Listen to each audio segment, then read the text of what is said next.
Yo people, it's Terroll Nakita here. Make sure you tune in to Grow Daily. How would I describe myself in 5 words? Well, I would say I'm strong, ambitious, consistent, creative, and I'm sexy.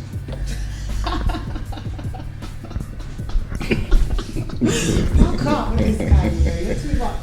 How did you go about starting Block Workout? What is Block Workout? Okay, before Block Workout, there was an idea of just a go-to place.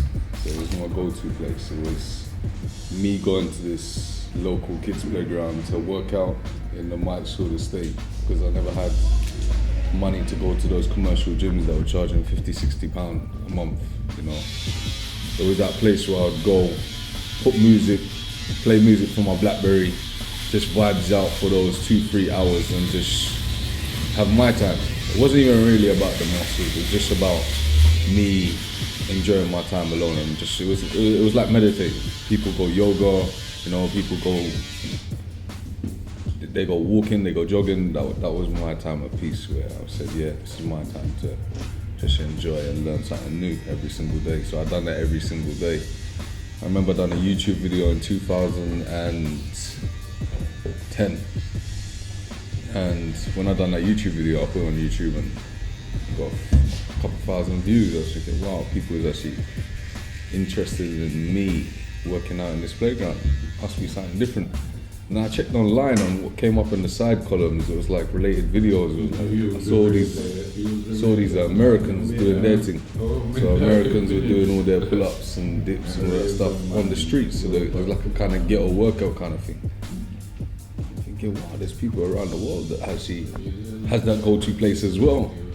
And I'm thinking, I'm not the only one, so it was kind of encouraging. So that energy that I saw from that video, I kind of took it into mine. I was learning something from them as well now. So when I'm going, I'm thinking, I remember see that guy doing that thing. Let me try that. And I was just trying different things. It was giving me something like little goal settings now without me even knowing.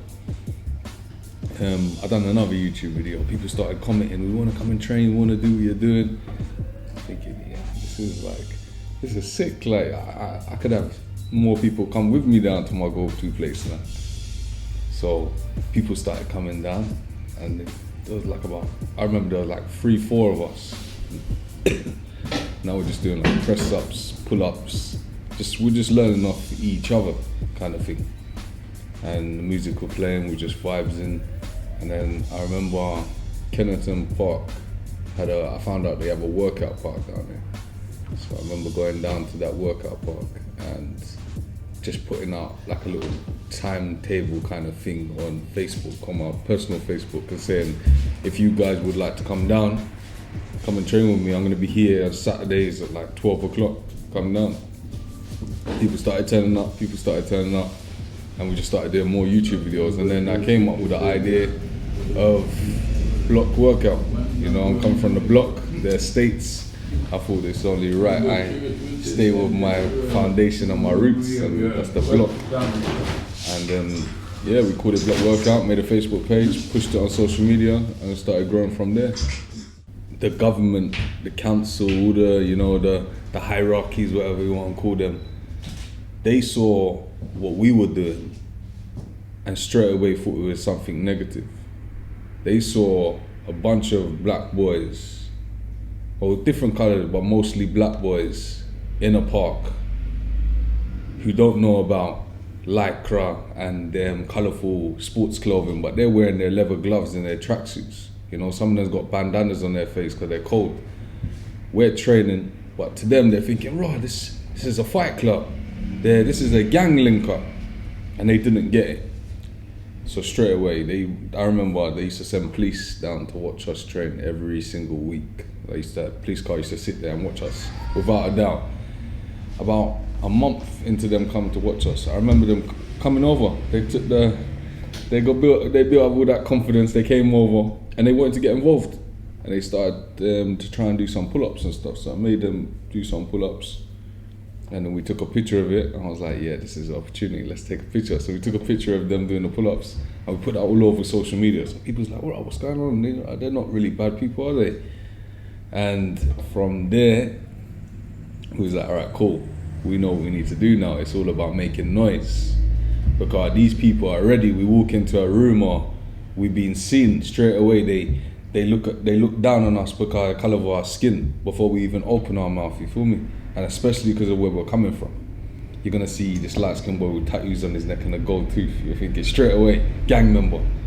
So I remember we just made noise, till they had no choice but to pull us into a meeting and say, well, what is this amazing work you guys are doing? And we were bringing in youths of 40, 50 people at a time. You know, we're not qualified trainers. We had no health and safety. I didn't even know what a risk assessment was until I sat in a meeting and they're saying, you need this, you need that, and we want to help you get this, we want to help you get that. And I remember going on a course for 6 weeks, got my qualifications. Me and one of the guys that kind of helped me with the block workout stuff from the foundations of it, we started we got our qualifications, we came back to that meeting, that same said meeting with the same people, slapped our qualifications on the table, we slapped the insurance on the table, we had risk assessments, and they were like, wow, these guys are proper, they actually mean business. And I remember that day, they made the decision that they were going to give me unlimited access to all Lambeth Parks free of charge, because they usually charge personal trainers and boot camps for like insurance purposes and stuff, but they gave it to me for free, so I have an unlimited license to train in the parks and whatnot. So from there they said, yeah, your community work basically pays for it. And it was all good. Like, you know, you got on the news. I've been on nearly every single newspaper in the UK, which is brilliant. But that's not what got Block Workout where it is today. You know, the journalists got what they wanted, that little story, that little limelight. It was good. You know, it sparked a couple conversations, but that wasn't where it was at. It was social media. It was social media that pushed the Block Workout to the next level. And that started conversations, and those conversations went into ideas, those ideas went into plans, and then those plans we conquered them, literally. And we've opened a gym now in Summerlayton Roads, Brixton Street Gym. We're established charity now after 4 years of fighting to get charity status. And yeah, it's just onwards and upwards, literally. Like, things are just strength to strength, you know. And obviously you're gonna have your ups and downs. You're gonna have times where you just slow down and say, Rod, you know what, we need to change this, we need to change that, or sometimes you need to step back to move forward. And I've gone through it. I've gone through, you know, cutting people off, whether it's with the Block Workout or not, to bringing people in on an adventure. And I think life's just about learning, man. I see life as a game, you know. You got checkpoints where you got to thank those people who's got to that checkpoint with you. They might have left, but you have to thank them for getting you to a certain checkpoint.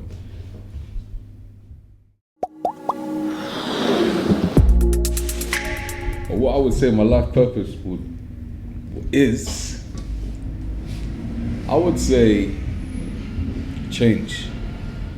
You know, no matter what I do, where I go, who I'm with, I'm a person that always seeks for change.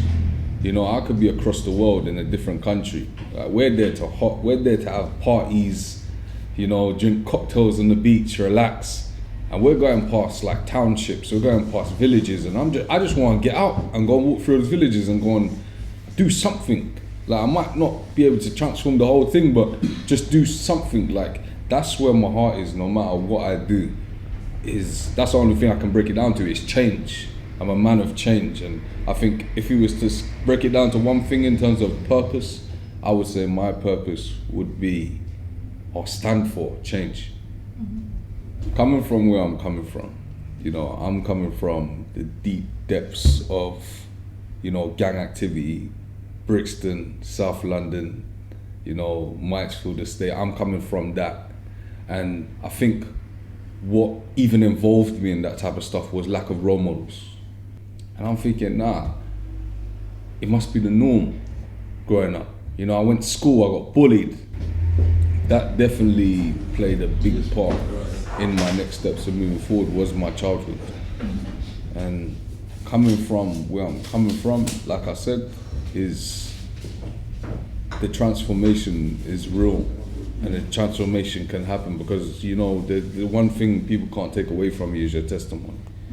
And I remember, boy, I remember going to school with, you know what I mean, with holes at the bottom of my feet, you know, like literally, like it's that real. One's coming from poverty, one's coming from everything you could think of, the down. And yeah, change is real, literally. So yeah, I would say change, transformation, change. Yeah, like what's going on in Terrell's head? Not what we see on social media. Boy, so that's why you don't see on social media. I give them what I want them to see and hear. But what goes on, like normal person, like everyone else, literally, you know, we all get those negative thoughts that come into our mind. We all get them positive thoughts that come into our mind. And I'm a strong believer that thoughts become things, literally. We wake up, you know that saying that you wake up at the wrong side of the bed. I believe that wholeheartedly. It's bloody true. Yeah, if you wake up at the wrong side of the bed, go back to bed and sleep. Yeah, it's long. You're gonna mess up your whole day. You get me? So I'm a man that I need to start my day off properly, and I need to end my day right. How does starting the day look though? What do you do? What's a good day like? How does a good day look like? Tell me what a start of a good day is. A start of a good day is breakfast. Yeah, like a big glass of water. Big glass of water, breakfast, porridge, honey, no milk, and yeah, we don't drink milk. Why? Sorry, not even almond milk. Saying why? Huh? Not even almond milk? I'm allergic. Oh, okay. Yeah, I'm allergic, so I only have water. Okay. That just sounded hood, that's why I asked. I thought it was a hood thing. Oh, oh my god, no. So yeah, breakfast starts off my day. I go gym. After gym, I come home. I sleep for an hour every day after gym. I wake up, I eat again. I have meetings, I have filming, I have photo shoots, and I'm a 24/7 creative, so I'm always thinking and writing stuff down. So yeah, that's how my day would be, I would say. And in the evenings, more time I'm editing, planning, writing, and learning new stuff. I like to learn something. I don't really tell anyone this on social media, actually. You gotta get an exclusive. Well, I actually like to learn something new every single day. And that's even if it's me just listening to a spoken, like, you know, like just someone with a speech on YouTube, a guy talking about maybe residual income, or someone talking about just positive minds, or just something every single day. At the moment, I know it's mad, but I'm learning how to cut my own hair. Yeah, I'm learning. I bought all the barber stuff. I went to my barber. I bought all the wall barber set, and I bought the expensive thing, the proper thing that they got. And I said, you know what? I'm gonna learn how to fade my own hair. Not because I don't want to go to the barbers, but I'm just saying, right, you know what? I always need to look fresh. So I was just like, yeah, if I cut my own hair, then I could just, when I'm not at the barbers, I can just like quickly. If I'm somewhere else and I'm like, nah, I'm not using these barbers around this end here, I'm just gonna cut my own hair. So I'm learning that. Planning on learning a different language. Don't know which one yet. Every day I learn something new on softwares.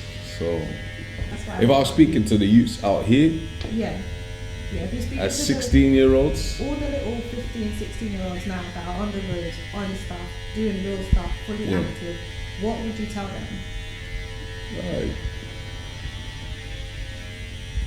What do I tell them on a daily basis? What we should say. Okay, yeah, what do you tell them? They can be and do whatever they want to do. Opportunity is there for them. They just need to find the right people that want to support them. They got the drive, the hunger of those and those, you know, those big companies and businesses. And literally believe in yourself, man. Because if you don't believe in yourself, then no one else is going. You don't need no handouts. They can do it. So I think it all comes down to just supporting these young people. You know, a lot of them just want love. They just need someone to talk to. It's that wrong. And it's hard, man. Like, you see these youths running around and that, like, trying to stab and shoot each other because of, what is it, postcodes more time. I can understand where a lot of them are, especially the ones who's proper active right now. They're in that mindset. It's my time. So it's hard. Who would you say inspired you and motivated you when you was coming up? Who's one of your biggest motivators or inspirations? Myself. Who was your I've learned how to become my own motivation. Waking up every single day, looking in the mirror, looking into my eyes. Obviously, we know that the eyes are the window to our soul. I can see and look into myself and see my past through that mirror. And actually remember things, you know, I mean, flashes or whatever it may be. It's just like, Raj, you know what, Raj, you come far, you know. So I've become my own motivation. Obviously, you get bits and bits of different people. You're like, Raj, you know what, I like how he treats his woman, or I like how he set up his business. You're always gonna get them little things, but in terms of like a full kind of package, I am my own motivation. How would you say social media has changed your life? Social media is it's a good place. It's a good place, but you just be careful not to get consumed by it, you know. Social media can help you to swim, but can also drown you as well, and we've seen that in the past. Social media is good, brilliant for business, brilliant for branding, marketing, all that type of stuff. Connecting with friends and families across the seas, and it's a beautiful place, man. And used wisely, it's definitely helped nearly all the ventures that I've kind of put my mind to blossom. I'm a vlogger.